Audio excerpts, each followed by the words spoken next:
dhufee ji'a lama gahee osoo waraqaan warraan jijjiiramini osoo ID'n isaa gara viizitirraa gara involvementiitti hin jijjiiramin lubbuun isaa dabre. Balaa akkamiitiin dabre maaltu isa mudate mee? Biyya Dubaay keessatti ijoolleen keenya hedduudha. Jeesa akka ta'u hin gahin namoota sadiitu du'an. Mee viidiyoo kana dhaggeeffadhaa walitti adeemu.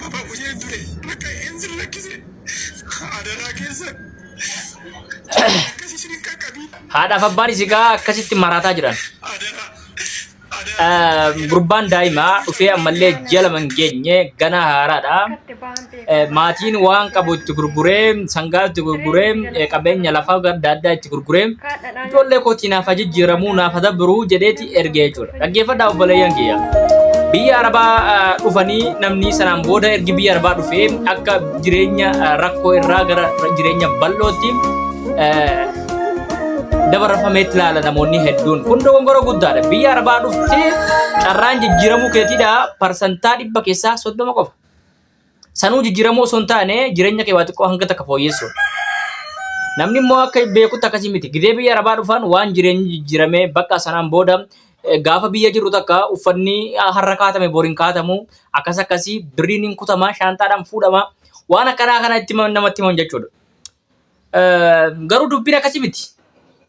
Birriidhaa fi si hedduu girdootu jira. Girdoo sana kaasuun ammoo hanga lubbuun kee dhabsiisutti si gaa jechuudha. Chaalenjii lubbuun kee dhabdu geessa jechuudha. Amma gurbaan xiqqaan kun qaxaleen ammalleetu fiigee hin quufne gara biyya kanaa dhufee ji'a lama osoo hin gahin bulokeetiin mataa keessa dhahee mee rabbii jedhaatii gurbaan suuraa irratti agartan kun anaan walitti qabatee kun mana jaaruu gaa mana jaaruu amma fakkeenyaaf biyya biraatti namni injineeratu biyya jaara mana jaara mana akkamii ijaaramee kun sanuu fooqii darajaa 50-40 jechuudha kan jarri ijaaran meetira meeqa kiiloomeetira meeqa ol fagaata jechuudha aduu kanaan gurbaan bulokeetiin mataadhaan achuma du'e sanaan booda warroonni formaraa dhoksan jechuudha du'aadhuma isaa amma gurbaan du'aadhumsa iyyuu barbaadamaa jira jechuudha. Waan ajaa'iba namatti ta'u waan garaa nama nyaatu daa'ima xiqqaatan.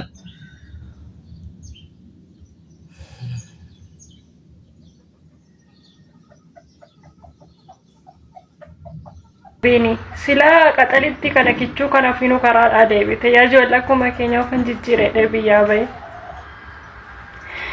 hin argitanii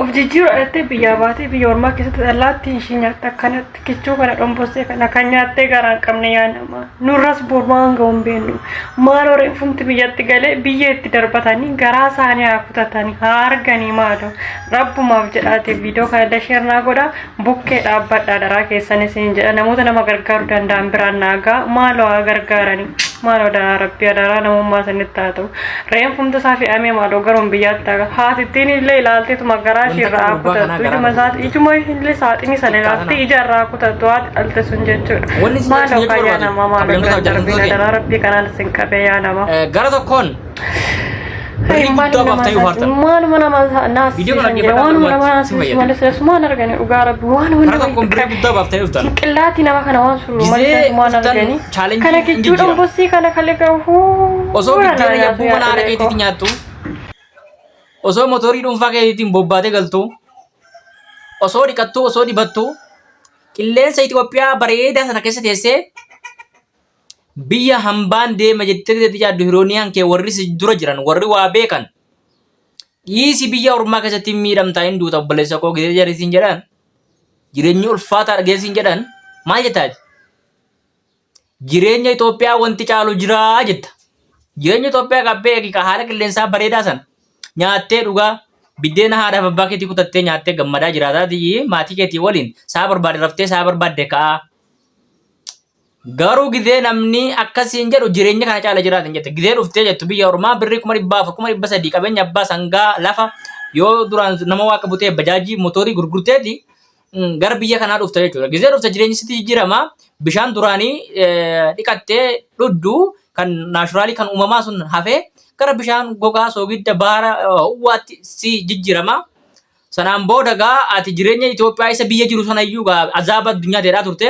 Uftee azaaba addunyaa isa dhugaa sana gisee agarte sa'aatii 12 arabni isirra dhaabbattee gub kai gisee siin jedhe sanaan booda kana hunda bira dabre kuni wayyaadha iyyuu danda'amaa ture kana waan shamarroonni keenya waan nuti irra guddaan dandeenye haa ta'u jedha jennee fudhanneedha.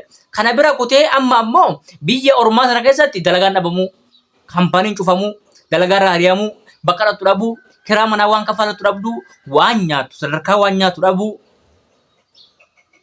Sa'aatii 24 dalaydee rafiitii dhabdee machooyitee sibiilatti buutee du'uu. Agartee? Heddummina namaarraa tokko hawwa of wallaaluurraa wanta adda addaatti makiinaa jala galuu maraachuu sammuudhaan tuqamuu kanatu si eeggata jechuudha obboleessoo. Biyya ormaa kun dhaabbachuu qabaan akka yaada kooyitan namni biyya ormaa dhaqeen jijjiirama jedhu